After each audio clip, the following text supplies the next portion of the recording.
Hello friends, welcome to my channel. In this video हम cover करेंगे tax treatment for online gaming winnings. Okay, जो भी online gaming platforms होते हैं like dream 11 हो गया, पोकरबाजी हो गया, MPL हो गया, इसके अलावा और भी होते हैं बैट बॉल 11 और भी हाला प्ले वगैरह, बहुत सारे प्लेटफॉर्म्स होते हैं ऑनलाइन गेमिंग के। तो उसमें जो आप विनिंग्स करते हैं उसमें कितना TDS डिडक्ट होता है, अगर TDS डिडक्ट नहीं होता है देन आपको वो पे करना पड़ता है, तो वो कितना पे करना पड़ता है, एंड आप इसका डिडक्शन ले सकते हैं या फिर नहीं ले सकते हैं, यानी कोई LIC पॉलिसी करा ली या फिर ऐसा कुछ डिडक्शन होता है या नहीं होता है। एंड ऑल्सो अगर TDS आपका डिडक्ट हुआ है देन आपका वो रिफ़ंड मिलेगा या फिर नहीं मिलेगा bye filing income tax return. तो वो सारी बातें करेंगे हम इन दिस वीडियो। ओके, तो स्टार्ट करते हैं। सबसे पहले एक छोटा सा एग्जांपल लेते हैं। सपोज़ कीजिए आपने ड्रीम 11 में एक पर्टिकुलर कॉन्टेस्ट में पैसे लगाए। सपोज़ कीजिए 1150 का एक कॉन्टेस्ट खेला।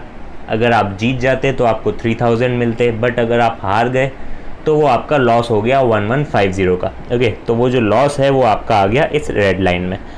तो वो जो आपका लॉस है उसका नहीं आप सेट ऑफ कर सकते हैं किसी और इनकम के साथ, यानी फॉर एग्जांपल आपकी PGBP इनकम है उसके साथ आपने सेट ऑफ कर दिया, या फिर कोई भी इनकम है, कैपिटल गेन इनकम है, कोई भी इनकम के साथ आपका वो लॉस सेट ऑफ नहीं होगा। ओके, वो आपका इसी पर्टिकुलर ईयर में ही आपको झेलना पड़ेगा। कैरी फॉरवर्ड का मतलब यही होता है कि आप उसको आगे मतलब नेक्स्ट ईयर कैरी फॉरवर्ड नहीं कर सकते, यानी फॉर एग्जांपल इस पर्टिकुलर ईयर में आपका लॉस हुआ है देन आप ये नहीं कह सकते नेक्स्ट ईयर जब आपका प्रॉफिट होगा ड्रीम 11 से देन आप उसको एडजस्ट कर देंगे। ओके, तो इसको कहा जाता है कैरी फॉरवर्ड। तो set of and carry forward अगर आपको नहीं पता है देन यहाँ आई बटन पे आप क्लिक करके वीडियो देख सकते हैं, उसमें डिटेल में आपको समझ में आ जाएगा set of and carry forward क्या होता है। अब बात करते हैं, अगर आपने जो पैसे लगाए थे 1150 वो आप जीत जाते हैं, यानी आपकी 3000 की जो है वो विनिंग्स हो जाती है। ओके, तो ये 3000 आप जीत गए। तो ये 3000 जो आप जीते हैं इस पर भले ही आपका TDS डिडक्ट नहीं हुआ है, बट आपको वो खुद इनकम टैक्स फाइल करके पेमेंट करनी पड़ेगी टैक्स की। ओके, आपको टैक्स पे करना पड़ेगा कितना, एज़ पर सेक्शन 115BB। अगर आपको नहीं पता देन आप गूगल कर सकते हैं, इसे आपको और ज़्यादा क्लियर समझ में आ जाएगा। उस पर आपको टैक्स देना पड़ेगा एट 31.2%। 31.2% कहाँ से आया, 30% फ्लैट रेट पे टैक्स जाता है इन विनिंग्स का। तो 3000 पे flat 30% plus health and education cess आपका जाएगा 4%। तो 30 में ऐड करेंगे अगर 4% देन 31.2% आ जाएगा आपका टैक्स, जो आपको खुद पे करना पड़ेगा bye filing income tax return. And ये जो इनकम है आपकी कौन से हेड में आती है, इनकम फ्रॉम अदर सोर्सेज के हेड में आती है। टोटल 5 हेड्स होते हैं, income from salary, income from house property, income from मतलब business income and capital gain, and last is other sources. तो ये जो कैजुअल विनिंग्स कहा जाता है इसको, ये आता है इनकम फ्रॉम अदर सोर्सेज में। ओके, अब बात करते हैं, ये तो हो गया आपकी अप टू 10,000, यानी ये जो 3000 का एग्जांपल मैंने लिया, अगर 10,000 भी होता देन ऑल्सो आपको खुद पे करना पड़ता bye filing income tax return. But for example आपका जो विनिंग अमाउंट है वो ग्रैंड लीग्स जो होती है और भी कई सारे पोकर में जैसे होता है, वो विनिंग अगर आपकी हो जाती है मोर देन 10,000, यानी 10,000 से एक्सीड हो जाती है आपकी विनिंग, देन आपका वो TDS डिडक्ट हो जाता है। कौन डिडक्ट करता है, पेयर डिडक्ट करता है, यानी ड्रीम 11 या फिर MPL जो भी आपका गेमिंग प्लेटफॉर्म है वो आपका जो TDS है वो डिडक्ट कर देता है।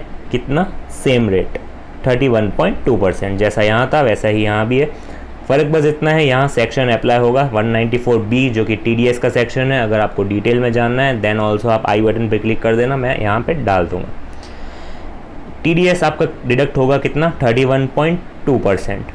अगर आपकी विनिंग होती है more than 10,000 from any platform, हो गया गेमिंग हो गया या फिर पोकरबाजी, MPL कोई भी प्लेटफॉर्म हो गया गेमिंग का। अगर आपकी एक सिंगल कॉन्टेस्ट में अगर आपकी विनिंग हो जाती है more than 10,000 then TDS deduct हो जाएगा 31.2%। बट ट्रांजैक्शन यहीं ख़त्म नहीं होगा। ये जो TDS डिडक्ट हुआ है वो आप अगर इनकम टैक्स की साइट पे फॉर्म 26AS में अगर चेक करेंगे देन आपको वहाँ रिफ्लेक्ट करेगा ये पर्टिकुलर TDS, जिसका आप क्रेडिट ले सकते हैं bye filing income tax return. जैसे ही आप फाइल करेंगे उसमें आपको इनकम शो करना पड़ेगा एंड आपको वापस से फिर से टैक्स पे करने की ज़रूरत नहीं है, वो आप यहाँ से ही क्रेडिट ले लेंगे। इसका मतलब ये नहीं है कि आपको टैक्स नहीं लग रहा है, टैक्स तो लग रहा है, टैक्स आपका पहले ही काट लिया गया एंड ये जो टैक्स है वो गेमिंग प्लेटफॉर्म डायरेक्ट गवर्नमेंट को डिपॉजिट करा देगी। और आपको एक पेपर दे देगी या फिर आपको एक रिसीट दे देगी कि मैंने वहाँ गवर्नमेंट को आपकी तरफ से पैसे जमा करा दिए हैं। ओके, जिस फॉर्म को कहा जाता है 26AS, जहाँ आपका रिफ्लेक्ट करेगा ये पर्टिकुलर अमाउंट जो आपका डिडक्ट हुआ है। ओके, फिर आप क्या करेंगे, जैसे ही अपनी इनकम शो करेंगे वहाँ पे इनकम टैक्स की साइट पे ITR में, राइट। जैसे ही आपने इनकम शो की एंड आपको टैक्स भरना पड़ेगा, बट आप क्या कहेंगे कि टैक्स तो हमने भर दिया है। कैसे? बिकॉज मेरे पेयर जो था, कौन, आपका जो ड्रीम 11 हो गया या फिर MPL हो गया, जो भी आपका ऑनलाइन प्लेटफॉर्म गेमिंग है, वहाँ उसने आपका तरफ से पेमेंट कर दी है टैक्स की। तो वो जो फॉर्म 26AS है उससे आप क्रेडिट ले सकते हैं एंड वापस से आपको टैक्स भरने की ज़रूरत नहीं है, बट बिकॉज ऑलरेडी आपका टैक्स जो है वो डिडक्ट होके वहाँ गवर्नमेंट को उन्होंने पे कर दिया है। ओके, तो there is a difference between 194B and 115BB।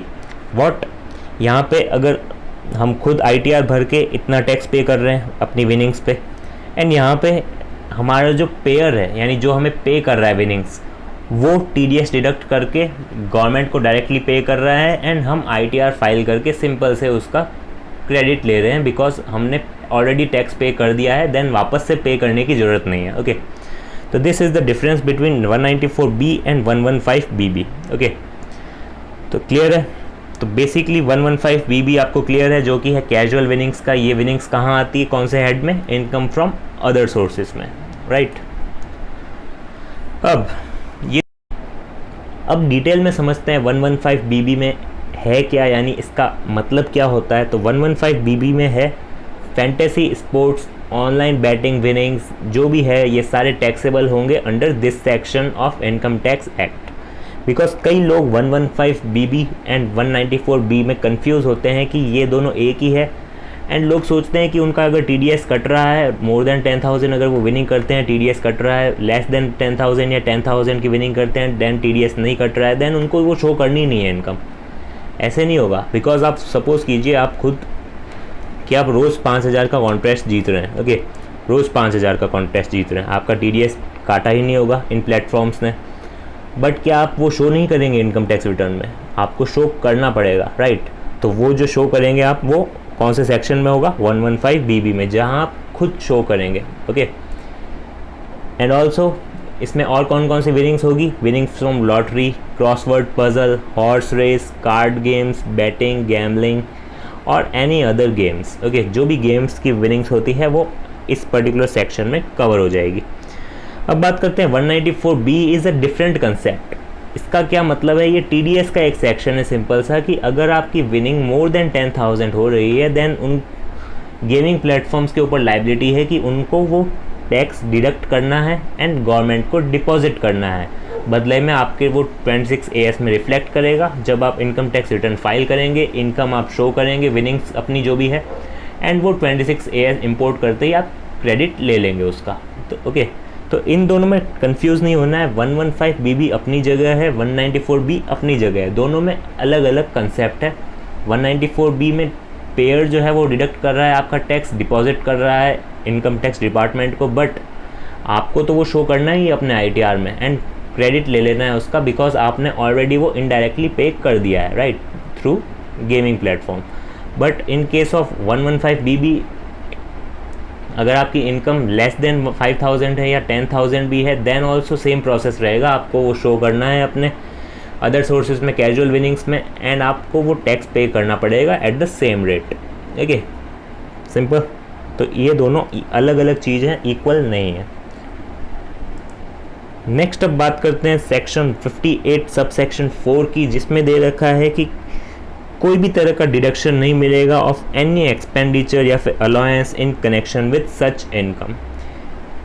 यानी कोई भी आपने जो एंट्री फीस पे की है या फिर कुछ भी आपका एक्सपेंस हो रहा है वो पर्टिकुलर विनिंग्स करने में, देन उसका आपको कोई डिडक्शन भी नहीं मिलेगा, ना ही कोई अलाउंस मिलेगा, कुछ भी नहीं मिलेगा under provisions of this act. Okay, any winnings from lottery, crossword puzzle, races including horse races, card games, other games, any sort form gambling और बैटिंग और एनी फॉर्म और नेचर, कोई भी तरह के गेम में आपको पर्टिकुलर एक्सपेंडिचर या फिर नहीं लगेगा। फॉर एग्जांपल आप ये कह रहे हैं कि मैंने मोबाइल ख़रीदा एंड मोबाइल का मेरा कुछ खर्चा है, मेरा नेट का चार्जेस लग रहा है ड्रीम 11 खेलते टाइम, टीम बनाते टाइम, तो ये एक्सपेंडिचर आपका नहीं लगेगा। और आपका ऑल्सो जो एंट्री फीस है that is also not available for deduction. Okay, आपको सीधा सीधा विनिंग जो होगी आपकी, फॉर एग्जांपल एंट्री फीस इतनी थी, आपने विनिंग किया 3000, तो आपको टैक्सेबल अमाउंट जो है वो आपका आएगा 30% फ्लैट ऑन 3000। ओके, 3000 पे फ्लैट 30% प्लस 4% जो educational health and educational cess है वो भी। ओके, तो ये आपका एक और डिसएडवांटेज है by provision of income tax act. Okay, next अब बात करते हैं जो बेसिक एग्जेम्पशन लिमिट है आपकी, वो भी कुछ भी नहीं है, यानी benefit of basic exemption limit भी आपको नहीं मिलेगी। इवन अगर आप 100 रुपीज़ भी जीत रहे हैं देन यू हैव टू पे 31.2 रुपीज़ टैक्स। वो अलग बात है, आप भरें ना भरें वो अलग बात है, बट लॉ में ऐसा दे रखा है कि आपकी बेसिक एग्जेम्पशन लिमिट बिल्कुल भी नहीं है in these types of incomes. Okay, casual winnings को गवर्नमेंट जो है वो प्रमोट नहीं करना चाहती, इसको और मिनिमाइज़ करना चाहती है, कम से कम रखना चाहती है। डेट्स वाई इतने स्ट्रिक्ट प्रोविजंस हैं इसमें, ताकि आप कम से कम खेलें इसे। Okay, in case of casual winnings आपकी फ्लैट रेट है, आपको कोई बेसिक एग्जेम्पशन नहीं मिलेगी। इवन इफ़ आपने 100 रुपीज़ की भी विनिंग की है देन ऑल्सो आपको टैक्स लगेगा 31.2% का, आपको वो खुद पे करना पड़ेगा, क्योंकि वो जो पेयर है उसके ऊपर लाइबिलिटी कब आएगी डिडक्ट करने की, जब आपकी विनिंग एक्सीड करेगी 10,000 से ज़्यादा। 10,000 जैसे ही एक्सीड किया देन तो ड्रीम 11 या फिर जो भी अदर प्लेटफॉर्म्स हैं वो सीधा डिडक्ट कर देंगे एंड वो पे कर देंगे गवर्नमेंट को। आप जब इनकम टैक्स रिटर्न फाइल करेंगे देन आपको कैजुअल विनिंग्स में वो शो करना पड़ेगा एंड नीचे जाके फॉर्म 26 AS इंपोर्ट करते ही आप क्रेडिट ले सकते हैं उसका। बट अगर अमाउंट 10,000 या उससे कम का है देन आपको खुद ITR भरना पड़ेगा एंड वो इनकम शो करनी पड़ेगी कैजुअल विनिंग्स में एंड टैक्स भरना पड़ेगा। ओके, तो दोनों सिचुएशन क्लियर है।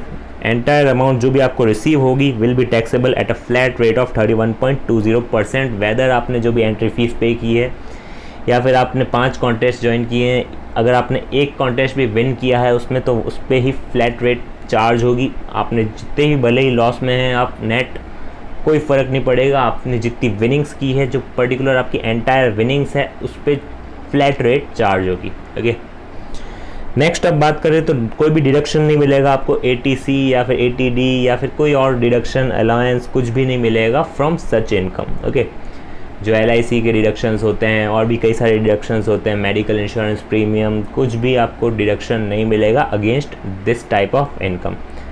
तो इसमें कई सारे नुकसान हैं, आपने देख ही लिया है, जैसे कि हमारा पहला क्या था नुकसान कि आपका लॉस कैरी फॉरवर्ड नहीं होता था, सेट ऑफ नहीं होता था, राइट। नेक्स्ट आपका जो डिसएडवांटेजेस है वो क्या है, जो आपकी इनकम है विनिंग्स की उस पर फ्लैट रेट चार्ज हो रही थी, राइट। नहीं आपको एंट्री फीस का डिडक्शन मिलेगा, नहीं आपको किसी और चीज़ का डिडक्शन मिलेगा। फ्लैट जितनी आपने विनिंग की है 1150 का अगर आपका कॉन्टेस्ट है एंड आप 3000 विनिंग्स कर रहे हैं देन 3000 पे आपको टैक्स पे करना पड़ेगा। एक और डिसएडवांटेज था कि बेसिक एग्जेम्पशन लिमिट भी नहीं मिलेगी एंड ऑल्सो एक और था डिडक्शन आपको नहीं मिलेगा अंडर ATC, ATD या फिर और कोई भी डिडक्शन आपको नहीं मिलेगा। ओके, तो बहुत सारे डिसएडवांटेजेस है of this types of income, because government जो है वो इसको मिनिमाइज़ करना चाहती है, कम से कम रखना चाहती है कि लोग इस पर्टिकुलर इनकम पे डिपेंड नहीं रहे। ओके।